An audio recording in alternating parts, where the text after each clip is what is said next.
At a time of a Queensland housing crisis with record levels of homelessness, the Public Works Minister has made it harder and more costly to build a house.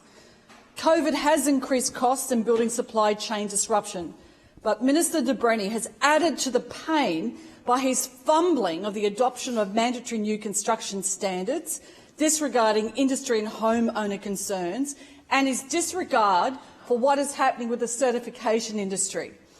Builders warn the changes will add at least another $30,000 to the cost of an average house.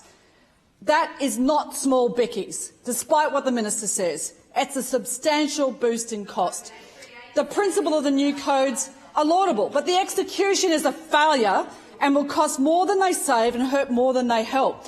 No one knows exactly when and what specific format these new rules will apply. When I've talked to certifiers who have to do the work, who have to apply the standards, they say they haven't yet seen the updated Queensland Development Code which consolidates the building rules. They haven't seen it yet. And you've got to understand that when you sign a contract and you're entering into negotiations with a builder, these are matters that take months and you need to know what's coming, and some of the construction now is taking 12 months. And yet certifiers can't get that information. A media release from the minister does not provide that detail and doesn't provide legal certainty. The media release is almost flippant with its disregard about cost and concern for those who are trying to build their first home or any home. The government hasn't responded to the housing crisis with care or concern or certainty, and they're failing to listen. And I'm also talking to certifiers who are saying they have had people they've wanted to employ, but they have to go through a course, a registered course. And they've said to me that there's not a recognised course in Queensland for about 9 months.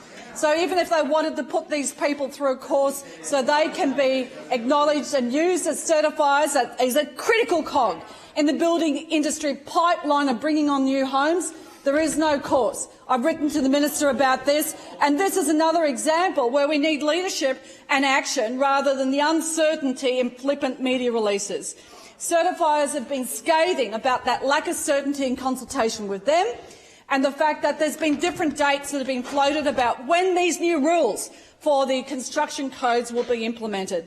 There's lack of details, a lack of specifics, the lack of updated rules with respect to the Queensland Development Code, but those who are having to implement it are saying they're so stressed, they're seeing people leaving the industry. The government announces a skills for plan and fails to address the building industry certification. There is no course. They need to act. It's a critical part of the pipeline.